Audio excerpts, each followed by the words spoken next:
Thevis faces a 10-count racketeering indictment. He's charged with arson, mail fraud, extortion, and 4 murders, including the killing of Roger Underhill. On you this time. You think you can get out of it? Oh, absolutely. Huh? We don't have any evidence. They got superficial garbage.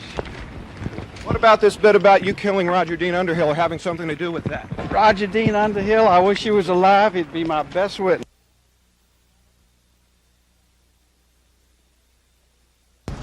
Get out of the way. So you didn't have anything to do with it, huh, Mike? Absolutely not. The entire arraignment process took less than 10 minutes. Neither Thevis nor his co-defendant, William Mahar, had anything to say, but their attorneys did enter not guilty pleas for them. Afterwards, Thevis's lawyer, Bobby Lee Cook, filed a number of motions, including one to change the location of Thevis's racketeering trial, move it out of Atlanta because of excess publicity, he said. Not 2 hours after he was brought in, Mike Thevis left the federal courthouse in handcuffs. He was headed back to the Atlanta federal pen and his cell in solitary confinement. He will return to court on May 23rd for a preliminary hearing, and then what will undoubtedly be a very interesting trial will begin on August 20th. Where that trial will be held, no one knows. In the federal courthouse, Dennis Kauf, Action News. Friendly, courteous, and confident. Well, Mike, what do you think? It's finally the time for a trial. And I'm ready. You're ready? Confident. Are you confident? Very confident. The indictment spells out so many charges against you. You think you can beat them all? Oh, yeah. Do you? Like Julius Caesar, I've crossed the Rubicon. I'm ready to do battle. You think it's going to be a battle? Oh, yeah. What do you think? Why is the prosecution after you? What does the government have against Mike Thevis? I don't know. I really couldn't comment on that one. They seem to think that you're a major figure in organized crime. Well, I think that's absurd, and this will show that. His attorney, Bobby Lee Cook, he's considered one of the best and a resident of nearby Somerville. This is, without a doubt, Bobby Lee Cook country. Ed Garland, a bright young Atlanta attorney, he represents the Thevis corporations. Dorothy Kirkley, 33-year-old head of the prosecution team. She says she's ready.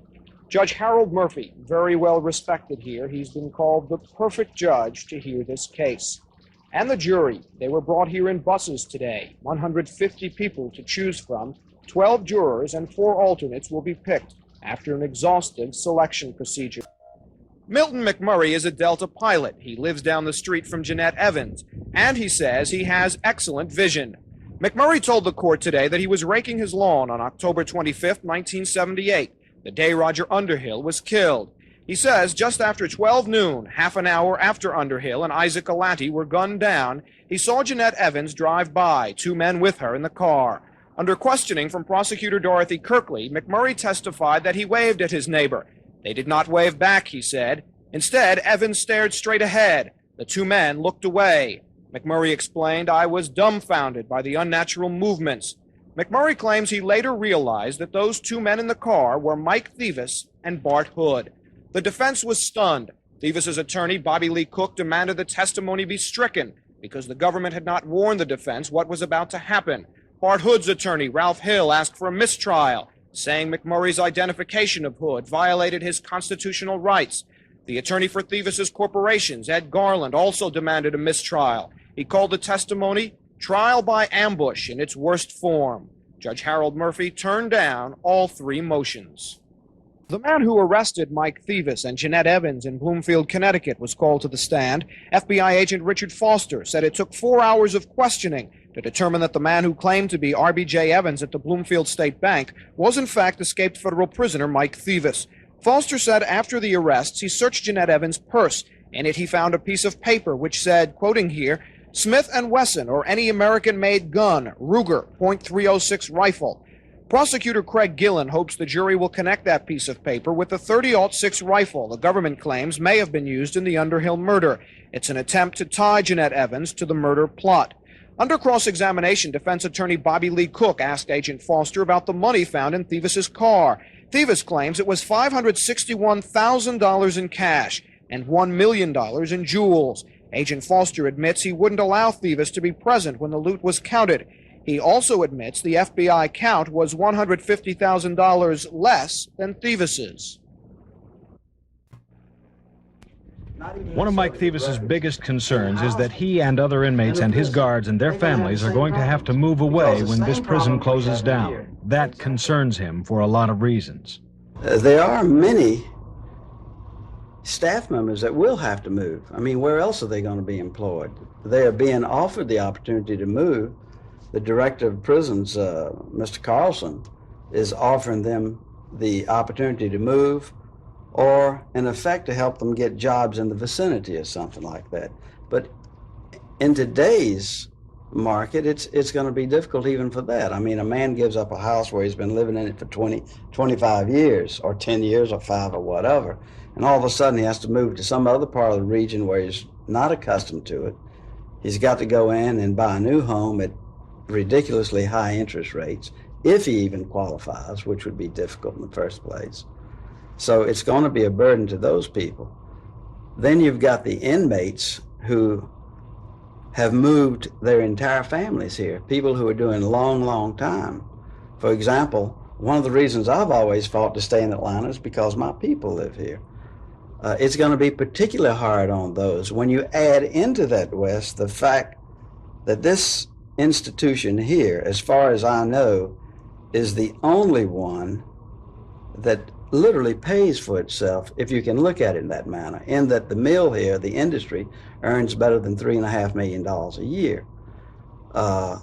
It affords the inmates who work down there to earn money, not only to support themselves within the system, but to support their families outside. Sure, they work for ridiculous prices, but it's a net figure to them in that they're housed and they're fed. So many of them are able to send home as much as $300 a month. Well, that's a lot of money to a lot of people who have to live out there and who have moved here for the sole purpose of being able to visit loved ones. As far as the cost of the mill, as I said, I think this is probably the only institution that pays for itself, and here we're looking to close it down. And I'm not saying that's wrong. I'm only saying that the timing is wrong. With everything else that's happening in the world, we don't need to destroy this. And in particular, if it's completely abandoned and not used by the state government or some other housing facility. They're talking about turning it into a 1, 2, 3 level. And by the way, I might mention right here and now that what I'm saying does not benefit Mike Thevis either way, because I get moved. I have to go to another institution because I'm a high security risk. My concern is only that I think a lot of people in the state, and in particular in the Atlanta immediate area, don't realize that this institution funnels into the community over $40 million a year. That's an awful lot of money. That's a lot of truck drivers coming out here, a lot of deliveries being made, a lot of industries going out, raw materials coming in, finished products going out, food coming in, garbage collectors or whatever. Not to mention inmates' families who spend money in the vicinity, lawyers, legal firms, and all of a sudden Atlanta is burgeoned out to be one of the biggest legal communities in the country, along with the Chicago and the New York and Philadelphia, etc. I'm sure that all of us would love to be housed in a much smaller institution. But at the same time, to do away with something like this and to call it and say, for example, that it's antiquated, that's ridiculous. The buildings have been maintained, upkept, for the most part. While there are some things that need to be corrected, for the most part, it's better than most federal institutions I've been in. You've been in how many others? I've been housed in 9 other federal institutions. And if this one should go, then there are at least 5 others that should go who I feel, as a layperson, not an expert, that are in worse shape than this one is, as far as antiquation. But when you're talking about age and things like that, you've been through these blocks up here. I live in C Block, which is Charlie House, one of the larger blocks, and there's nothing in the world wrong with it.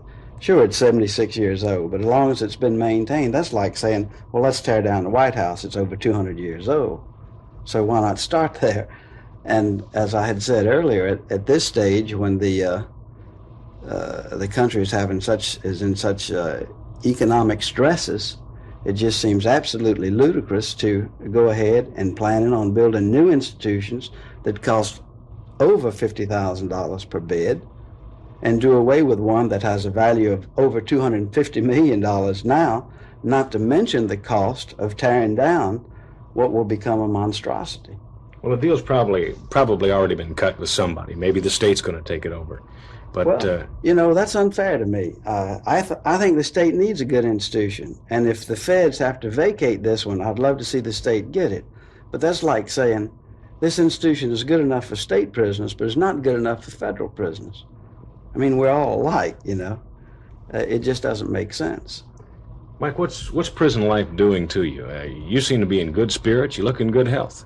Well, everybody always says that. I do. I feel real good. I've gained more weight than I care to gain, but my spirits are good. Doing time is in one's head. I do as good or better than most people who do time. As I said, that serving time is it's a mental thing. One of my biggest problems is knowing that they're going to close this institution, and I'm not allowed anything but visitations from my father and my children because I'm, quote, an escape risk, or at least that's what I'm told. That being the case, naturally, I look forward to every Sunday when I get to see my kids and my father. If and when they close this place and or move Mike Thevis, then of course I have to do without those visits for a number of reasons. One, because of the distance in which they would have to travel, and secondly, because I truthfully don't have the money to fund travels of that sort like I once used to have, because the government has seized everything that I have. Mike Thevis talks about his fallen empire after this. Is there some time in here? It's 24 hours a day, 7 days a week. Are there some times in here where you feel like you can't handle it? Well, I think that's true of me or any other inmate. You wake up sometimes in the morning and you peer out through that little cell you're living in, through those bars, and you're in awe, and you say, Do you think back to the good times then and the times when you had all the money you wanted to spend? And I really don't, Wes. I don't know. I don't know if I have purposely put up a mental block. I don't think of that. In fact, I'm just the opposite. I look at it and say, well, and a lot of other inmates have asked me questions like that. A lot of these guys have been habitual criminals or have never had nothing and tried to steal something and got caught, and they're serving a long time and never had anything. Well, I had 25 years of the good life, and I try to look at it in just that manner. In other words, if this is all that the Lord wanted me to have, then I accept what I've had, because I had far more than most people did. I've learned to get over my bitterness, which is very unusual, because when I first came to prison, I was very bitter because I said, what the hell am I doing here? In fact, I was so bitter about it, I was ashamed to tell other inmates what I was doing here. They'd want to know what you're doing in prison, and to tell someone that I was received 8.5 years for selling adult publications to willing adults just made them laugh. In fact, they didn't even believe it.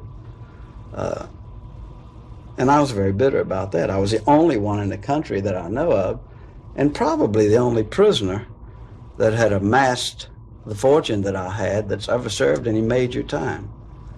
So, but those are things that you get over with. I'm actually doing much, much easier time now than I did before. And the reasons are really peculiar. One of them is, when I first came in and I had so many varied companies, and I had chief operating officers in all of them, and invariably they stole everything. Well, it's all gone now. What hasn't been stolen has been taken over and seized by the government. So I don't have that concern anymore. I don't have that worry. I'm divorced from my wife. I don't have a love interest. I don't have any of the normal things that one has to be concerned about on the outside. And that's exactly what you have to learn to do. You have to, when you come to prison, you have to learn to be selfish. You have to say, hey, there's nothing I can do. As much as I love my children, there's nothing I can do for them, and very little that anybody out there can do for me, other than to come to me and pay their respects. It tears me up when I know of a problem that they have out there that under normal conditions I could take care of, but being in here that I can't. As far as a love interest, I was apprehended with Jeanette Evans, but she's interested and has been trying to create a new life and a new existence for herself, and rightfully so, and she should. I mean, here's a woman who's completely innocent of everything, as an example, and she's wound up with a life sentence and doesn't even know what anything's about. I can understand it of myself because I was chased for 12 years by the government for one reason or another, you know, and I guess my reputation accumulated and accumulated. But it's really a tragedy that people like her and like Bart, who was my co-defendant, were given life sentences behind this thing for conspiracy to take someone's life. But you're strong, and sometimes when you wake up, you've got to feel like I'm not strong today. It's moving in on me, the depression. And it does. I admit to that, but I think mine is far less than most people. I don't know if that means that I'm stronger or more stupid than other people, but I do my time well. I try to put it in its right slot and say, hey, here it is. This is what I've got to do, and to keep fighting. You know, you never know what tomorrow brings. I mean, every day changes, you know, and when there's no hope, that's when you usually get some sort of a break. And I'm extremely hopeful about my case and reversing my case. And the one thing I want more than anything in my life, even if I wound up with a life sentence for spitting on the sidewalk, is to prove my innocence to the murders, basically so that my children don't have to live with that type of stigma. Although, in all fairness, I can't see where it's told on them in any way. I can't see where their friends have offended them, which I think is very unusual, and maybe it has, and they've kept it from me. You really love your children, don't you? I'm very close to my children. I would not have been caught today if it hadn't been for my children. There's one thing the most stupid thing that I ever did in my life was to leave prison, to escape. But you talk about depressed times. There were many things that came about in that one day. And of course, the government will not believe it. They think it was all planned and premeditated. It was a matter of 3 hours, and I said, I'm going, and I went. And when I say the door was propped open with a Coke can, indeed, that's the way it was. And I could have left any time over the past 30 days and didn't. But I got in a particularly depressed mood for a lot of personal reasons that came down immediately, not to mention the fact that I had just been divorced by my wife, and while I wanted that divorce, to be quite honest with you, it's still difficult when it finally comes and you say, hey, 28 years have been severed, and it's going to affect me and the children and this and that. In fact, I was looking to marry someone else, so that was Jeanette. So now that's gone by the wayside also, because certainly life has to go on, and she has to continue, and it's difficult enough for her. But then the government came down with IRS and racketeering charges, and I just lost this lawsuit in Louisville, and I said, the hell with it. And I left. It was as simple as that. But it was a big, big mistake, because one thing I didn't calculate on, as long as I was in a penitentiary, wherever I was, I saw my children every week. And once I escaped, I never got to see them. So I had a habit of coming to Atlanta and watching my younger children at Chastain Park, for example, playing ball. Even ran into Paul King, FBI agent there. In fact, I remember an episode where while we were on trial in Rome, I was talking to him about where he lived, and he told the judge that I had intimidated him because I knew where he lived. The reason I knew where he lived, I almost ran smack into him, because he lived at the exit to Chastain Park, and I was over there watching an 8-year-old that I have play football. And I ran right into the case agent, who was looking all over the world for me. But it's true, I hung around Atlanta because of my kids, you know, the opportunity to see them, to be near them, or whatever. It's easy enough for people to say, well, he should have gone to Europe, he should have stayed in Europe if he went to Europe. And I had all the passports and paraphernalia, and everything was just perfect, but I just couldn't do it. We'll be back.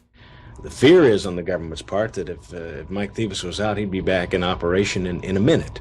In a hot minute. In operation in what? Into pornography or? In pornography or anything? whatever that they feel like you're into. Well, I would think that that's my inalienable right to be in operation into whatever is illegal, and even if it was pornography, if that was, again, my chosen profession, which I doubt that it would be, the cost is a little bit too demanding, you know. Some people still feel like you are in operation. Well, that just is absolutely untrue. I had a letter recently from a newspaper asking me about the sale of some stores, which I didn't even know about. There are other people operating in the city now, and have been for many, many years. But it seems that anybody who opens up an adult bookstore or something says, that's Mike Thevis's, because I was the man, you know. There was no one else in this part of the country, actually, that was into this operation. So nowadays, anybody who goes into it, they think it's a sham or somebody is fronting it for me. Mike, these attorneys you've got are some of the most expensive in the country. True. How are you going to pay for them? Well, Wes, could you loan me a few dollars?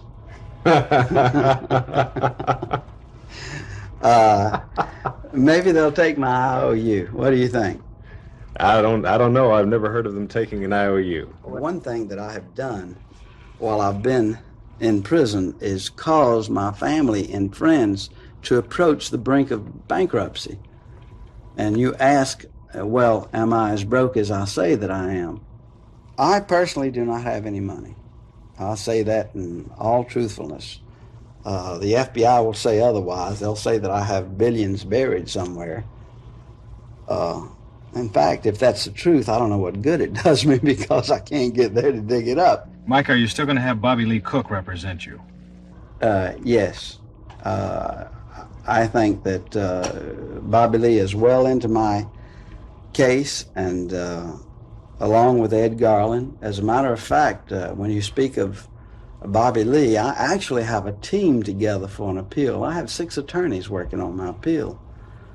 They're not as bad as a lot of people think from a financial state. It's true, a criminal attorney can get more with a briefcase than a guy can with a machine gun going into a bank. But they also have large egos, you know. Now, Mr. Cook has lost a case that he felt sure that he would win. And he now feels that we will get a new trial on. I'm hopeful, of course, that he's right, and that his emblematic presence will be able to do something with the Fifth Circuit, and that we can go back to trial and possibly bring together some of the things that we didn't before. And I'm not sure that's going to take an awful lot of money. The initial investigations were done. All of the legwork that is so costly was done, and that took months. Now we know where the errors are. We underestimated the government, really. Dorothy Kirkley and Gillum did one fantastic job. I was amazed. I mean, I only wish that they had been my counsel instead of government counsel. They worked extremely hard. It was obvious that they worked hard. They sold the jury a lie, and they may believe it to be the truth, but still they sold the jury a lie and did a magnificent job of doing it with just a lot of circumstantial evidence. Next time around, we'll be able to get more into, quote, eyewitnesses who said they saw things, you know. That was a big surprise when somebody comes up and points to you in a courtroom and says, yes, I saw him standing on Riverside Drive in front of Underhill property or something. And I laughed out loud in the courtroom because I thought it was so wild and that surely the jury couldn't believe it, but apparently they did, since I'm sitting in here with a life sentence now. But there are many, many things that we could have brought out at the time of my last trial that I didn't for a number of reasons. I even had alibis as to where I was at the time, but I couldn't bring it forward without jeopardizing members of my family who were with me at the time of the slayings. And I couldn't get a grant of immunity, which was a little bit ludicrous because the government did grant, I think, some 24 grants of immunity in that trial, and had even granted my father immunity in Pat McLean's trial, which was just prior to my case in Panama City. Mike, were you upset with the prosecutors in your case? I tell you, despite the fact that they caused me to be here, I have nothing but admiration for the two prosecutors, because I think everyone loves a winner, and I don't think anyone loves a winner more than I do. As far as some of the FBI agents, and in particular Paul King, I feel just the opposite, because I think he knows that a lot of what he presented was a lie. And I think it was perpetrated and planned for whatever his own personal motives were, and I didn't want to turn this into that type of interview, but and I've said it many times to Mr. King himself, so it won't come as any shock to your viewers or anything else. But you know, what else can I tell you, Wes? One upon the other, and I think very often a jury is convinced of things that they possibly shouldn't be convinced of, based on innuendos and say-sos, and as opposed to that would have been much more beneficial to the world and to the city and being outside. If you had anything to change, what would it be? I probably wouldn't be so outspoken. I probably would lead a little lower profile and not have a lot to say. But as far as the courts and the country, I have no bitterness. I mean, I still think it's the greatest court system and the greatest country in the world, but they still leave a lot to be desired.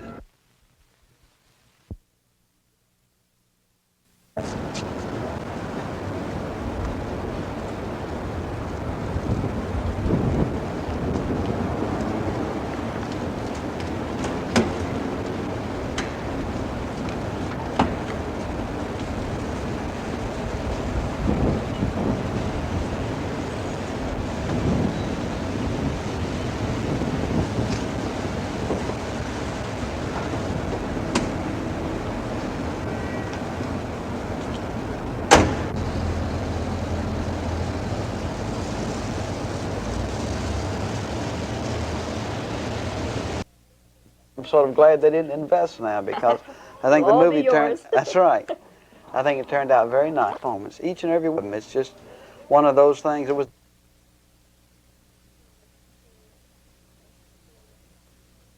Are you serious about movie making? Do you want to be a movie mogul?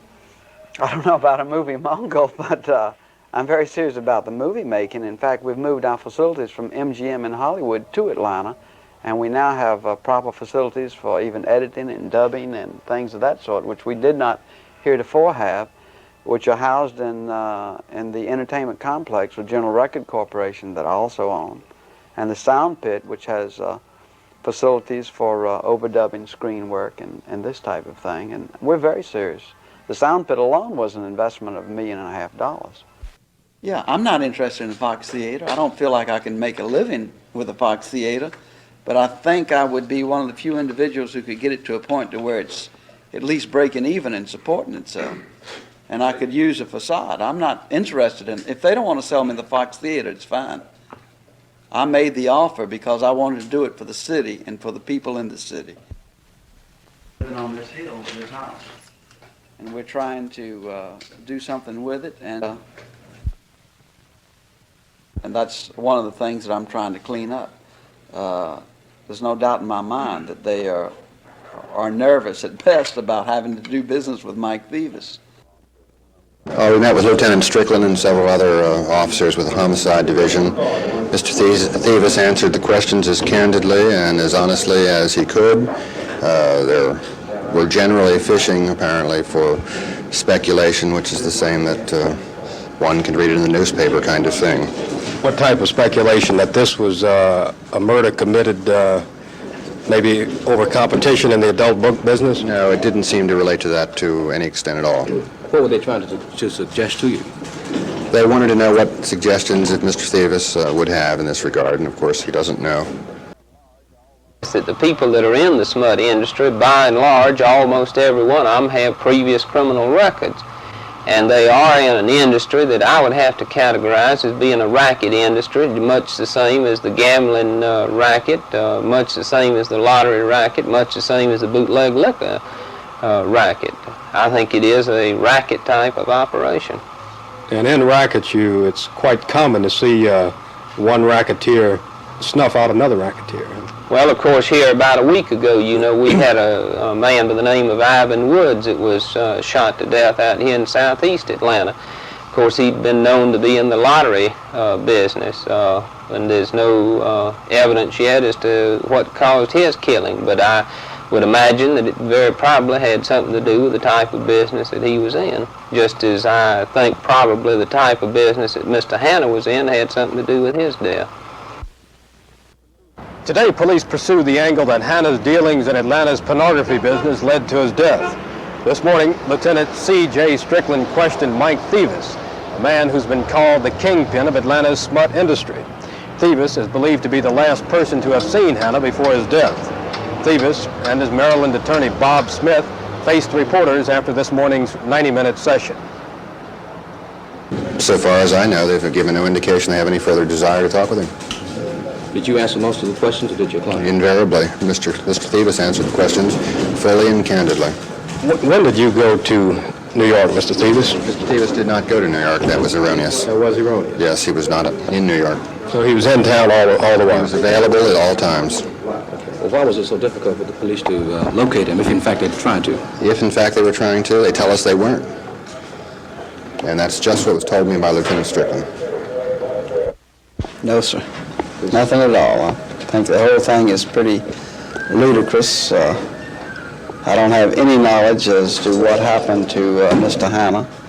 He was a personal friend of mine, and I just think it's a terrible tragedy. And this is my guest also of the evening, the United States Marshal. Under what provision? Well, the court has simply said she's in my custody and a marshal is to be along. And we are perfectly comfortable with a marshal. I wasn't going anywhere when I had her with me on the trip to Somerville, and I'm not going anywhere now. She's done nothing wrong. She stands ready to meet any accusation they want to make, and let them make it or let them go away. How long will the marshal be along? The government is apparently is indicating that Ms. McLean knows something about Thevis's escape. Could you comment on that? She knows nothing. That's it? There's no further comment needed. Would she say that for us? Not at this time. She's not answering Mr. any Garland, questions on my advice. The circumstances of her being taken into custody, how far are you going to pursue your complaint with the Attorney General and the Justice Department about the conduct of the FBI? He said you were about to forget.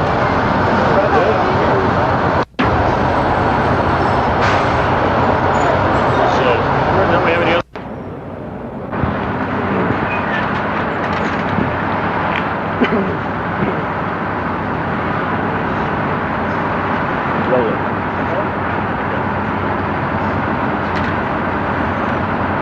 Howdy. Hello. Miss McLean, why were you crying in the courtroom? At this time, she's not going to answer any questions. Will she talk to us about the tears? She may talk a little later about that. But this is the first time she's been free in over 48 hours. It's been a very traumatic day. She's in my custody, and I'm going to take her and we're going to my office. She'll be more relaxed later and may at that time consent to an interview, but at this time, she's just going to collect her wits and get ready to take the next step in our appeal to the Fifth Circuit. How do you feel about the custody and the bond provisions, Miss Garland? Well, I have no objection to her being in my custody rather than in jail. I think the bond is excessive. As I said to the court, we are going to appeal that to the Fifth Circuit. Bobby Lee Cook is preparing that at this and taken. The record's already been ordered. Mr. Cook and I are preparing the appeal. We expect to present it to the Fifth Circuit Court of Appeals in New Orleans tomorrow. At least for the next 48 hours while we attempt to make a $300,000 bond, and I don't believe we're going to be able to. This young lady is able to do that, and we're going to seek that it be vacated in the Fifth Circuit. I just talked to Dub King of the Dub King Bonding Company. He said he would be willing to go $125,000 at only 5%. So that would seem that it would make it easy for you to make the bond. Well, it's coming down. Originally, the premium normally is $30,000 to secure her release, a citizen unaccused that they say may be a witness. We think that's unreasonable. I don't think a citizen should have to pay $30,000 to walk the streets and they should make their charge or they should release her. Now, we may or may not be able to negotiate lesser amounts than that. That's why the court's given us the time to do so, placed her in my custody. I think he recognizes that we're not going to flee. As far as it can be pursued, it'll be pursued, and there's a high probability there'll be a civil suit for the outrageous capture of her by the FBI acting as a Gestapo police. It's a disgrace that that can happen in a free country. And it happened, and we're not going to forget about it. And it's not going away. We're going to pursue it as far as the law allows. You think you were fairly treated by Judge Moy? I think the bond is too high, as we have indicated to the court. We're thankful that she's out, but we think the whole thing is a sham by the government. Thank you very much. Who sleeps on the couch? I'm not sure.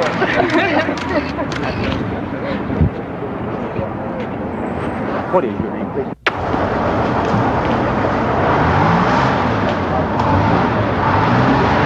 Ed? Yeah.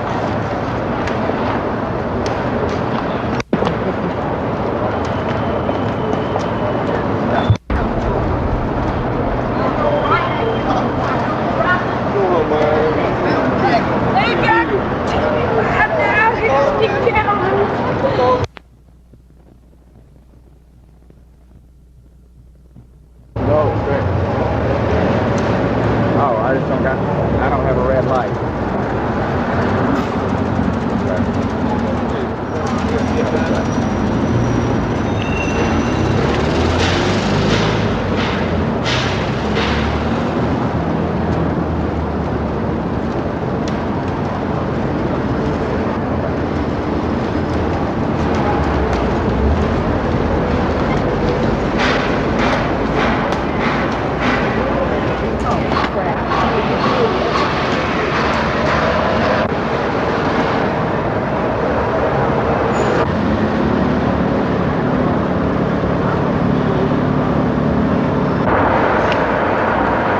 At 2 o'clock, and we can make no comments. Well, was it constructive? Can I comment? I would say I'll try to call you first thing in the morning. All right. Thank you, David. Looks like the case will be adjourned until Monday. You'll hear about it at 2 o'clock. I think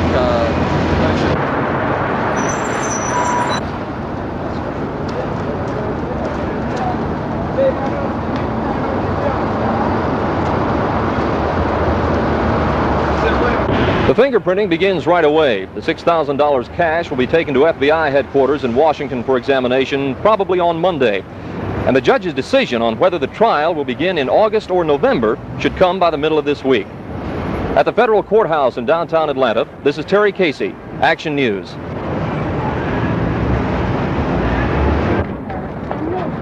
Ms. McLean, what's going on up there this first day so far? I love. Why are you optimistic? What leads you to optimism? I'm innocent. Is this a deliberate stalling tactic or what? Absolutely not. We have a hearing underway relating to whether the government has illegally used the immunized testimony before the grand jury when they immunized her to make this case against her. And this is to simply explore that. We're ready for trial. We don't want to delay. What is the government's plan of attack here? No comment. How many witnesses do you plan to call? No. No. No, thank you.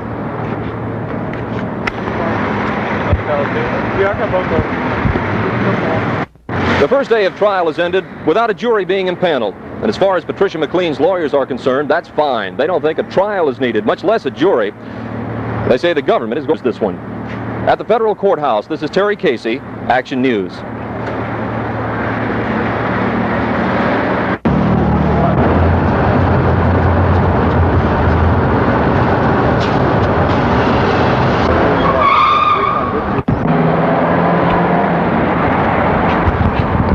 Would you just capsulize what the agreement is?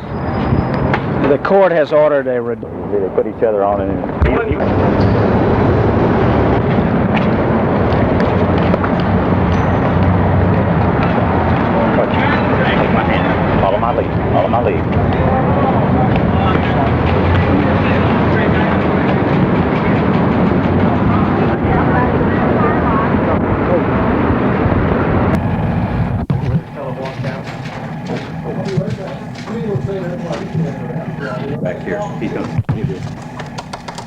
You don't need to turn that on when you get back here. This guy right here is probably scenario better than I.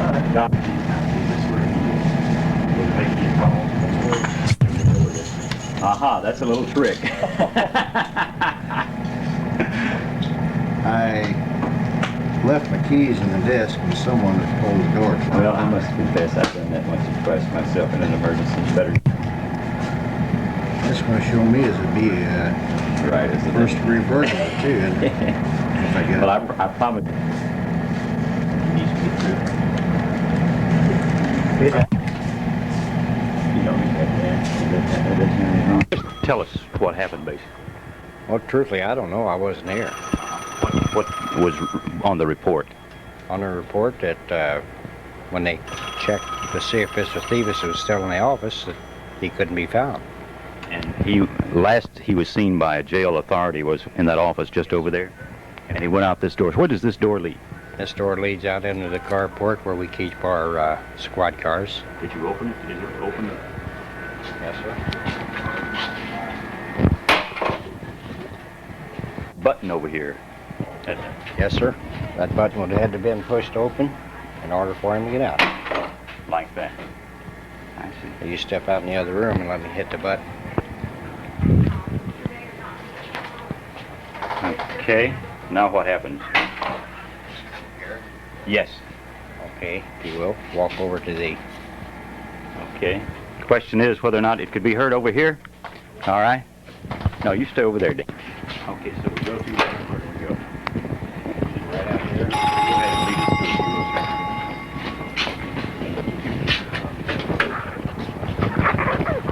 through. And now you're to open parking lot. I see. You can pick this up later. Now, one other.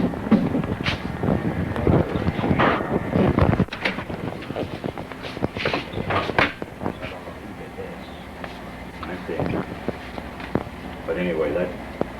Okay. I'll show you where this goes. Larry, push that number 4 button.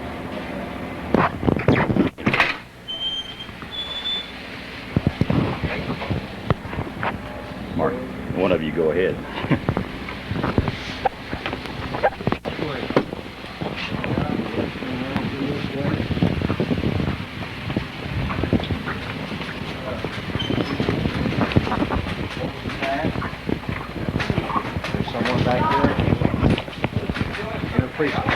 He would have had to pass through somebody if he came this route. He'd have to come back through here. Ordinarily, there's someone back here in this department. So the route directly to the parking lot would have been the easiest.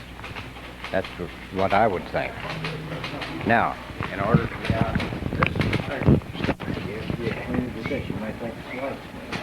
I see. I see. I see.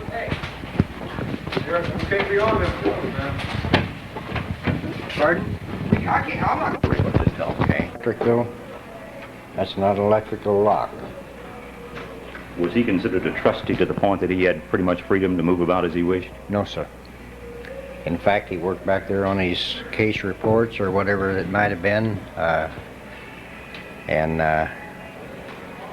that was the extent of it. When the lawyer... In there and get a little shot, I'll let him tell us. And then when you hear me ask him a question other than that, turn around on him, okay? You say this is where Mr. Thevis stayed when he was here. Yes, sir, that's where Mr. Thevis... No, wait. All right, you... stayed until they brought the 2 other federal prisoners in, and we incarcerated him back in the federal cell block, maximum security. Did he have freedom to move about when he was staying in this particular cell block? Right around through here. Just in this area here? Yes, sir. You were about to say that when Miss McLean came, you thought... The sheriff was introduced by the lawyers, now what lawyers they were, I don't know, as being Mr. Thevis's wife. These so-called sexual visits, where did they take place? They was supposed to have taken in my office.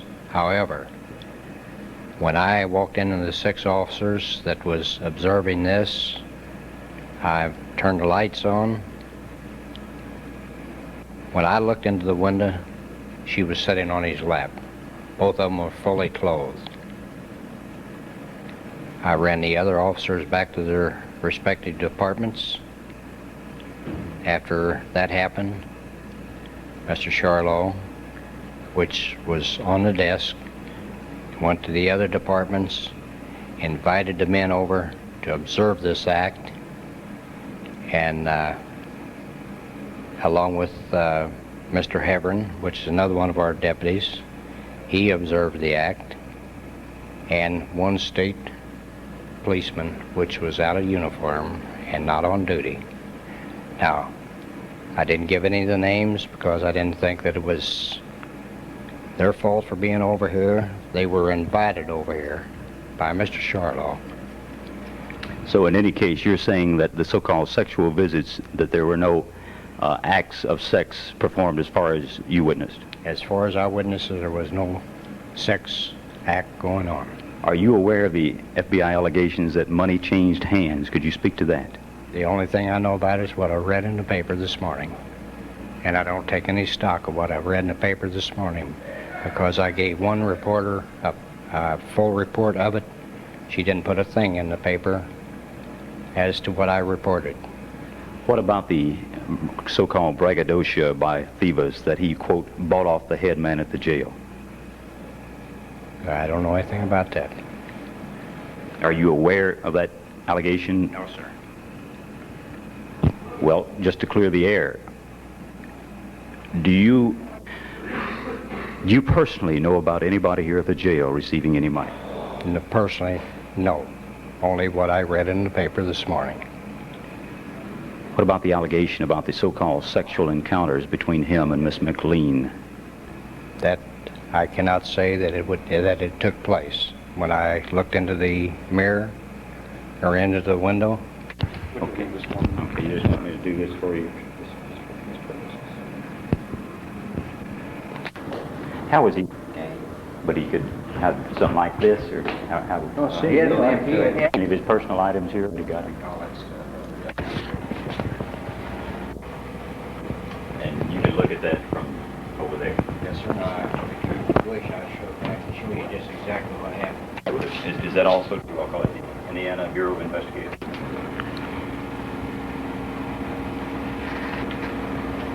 Thevis apparently was sitting at this desk making phone calls when he allegedly got up, went out this door here, out into this small hallway. He was heading toward this door here, which leads to the outside, but it's locked. Before he could get out, he had to come over here. Let me do that again. I didn't want you. Push this button. You can go around with the cameraman and he can see me back in here. Okay, fine.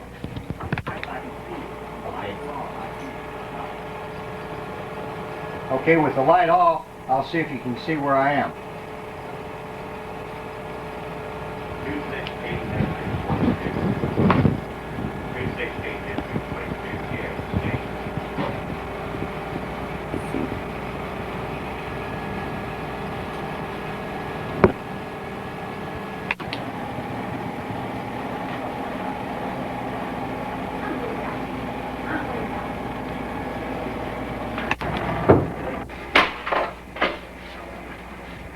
I made a comment on that, Ella. You know, when you turn it on.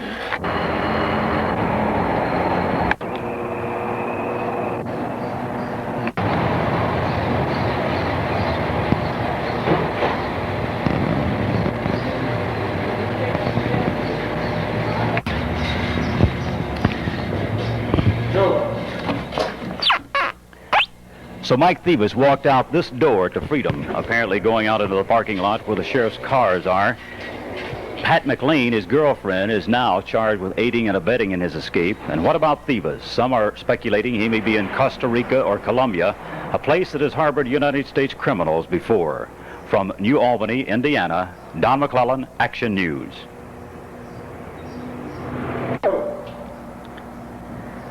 So Mike Thevis walked out this door to freedom into the sheriff's parking lot. His girlfriend, Pat McLean, now charged with aiding and abetting in his escape. And what about Thevis? Some are speculating he may be in Colombia or Costa Rica, a place where criminals from the United States have been harbored before. Don McClellan, Action News, New Albany, Indiana.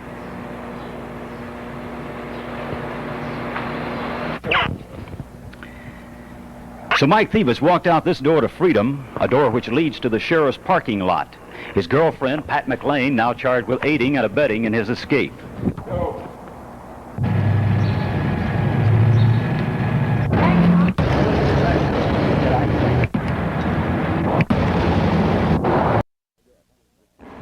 Thevis was sitting at this desk. This is the chief's office in the jail. He was making phone calls when he allegedly got up, went out this door, which leads into a small hallway, and he was heading for the outside, wanted to go out this door here, which is locked. Before he could get out, he had to come over here, push this button, which then leads to an inner corridor, and then the door to the outside.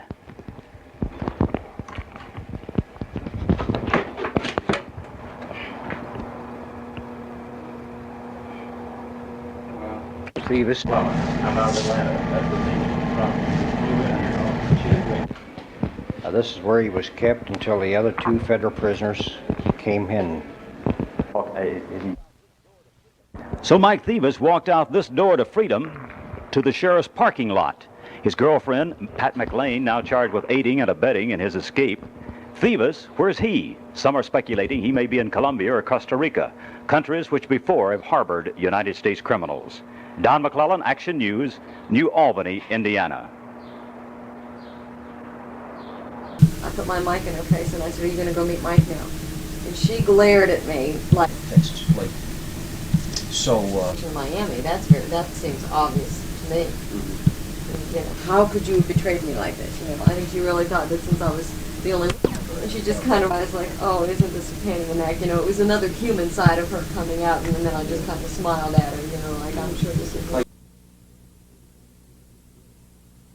While the exact reason for Ms. McLean's appearance before the grand jury is still secret, it appears more and more as if the government is trying to work up information that could lead to more criminal action against the already imprisoned Mike Thevis. Terry Casey, Action News, the Federal Courthouse.